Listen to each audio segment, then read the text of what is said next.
Over the past 10 years, my career has changed in Microsoft 365 by moving to the cloud entirely and not having to worry about patching SharePoint servers.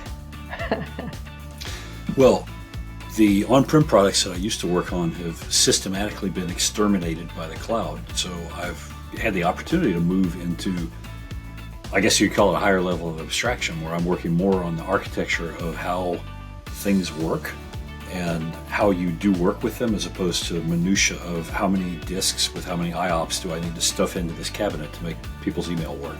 I went from being a product manager and supporting all solutions that manage Microsoft solutions on-prem to strictly in the cloud. So now I'm strictly responsible for our cloud solutions that support Microsoft in the cloud.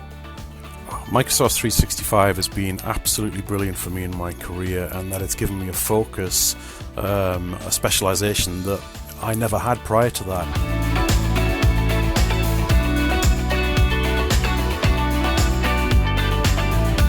Pick a slice of Microsoft 365 that interests you, that you find challenging and engaging. There is way too much to cover it all. It can be really daunting and intimidating because there is so much to it. I mean, Microsoft has broadened the scope of Microsoft 365 again and again and again. Find an area that you think is interesting and just dig into it, learn everything that you can about it. And then start to look at how that little piece of it connects to other things. So if you're really passionate about collaboration, for example, there are any number of pieces of the technology that you can start to learn to really understand what happens when I share a file on OneDrive. How does co-editing work? What features are enabled in these different scenarios, and then use that base of knowledge to pivot into how that service or component works with others. Get involved with the community around your technology, connecting with people on Twitter or in all these virtual conferences. Start with something that you're interested in, but learn security. Understand the security of the cloud.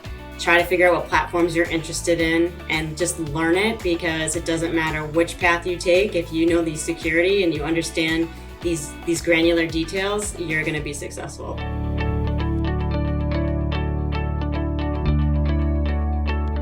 If you've just migrated to Microsoft 365, I think it's a good idea to have your organizational and change management functions in your organization kind of on point on how you're going to manage the influx of changes that are coming in. There are a lot of opportunities for people to grow their careers by extending their knowledge of a particular service.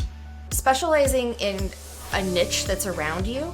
In your career, I think that with Office 365 and just the cloud in general, you're always going to have the next migration, because there's always people that are moving at different speeds. But I would just say, do what I'm doing. Keep riding the wave. So after you've implemented Microsoft 365, think about what you might need to do next. And that, for me, always revolves around security and compliance.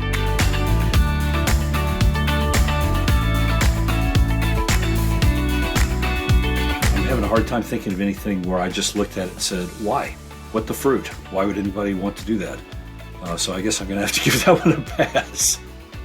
Delve is one of these that I think just never really gets understood, and ultimately leads to people panicking that they're seeing information that they shouldn't be, or sharing information with others that they don't want to be. So it hasn't made sense to me really as a product from that point of view.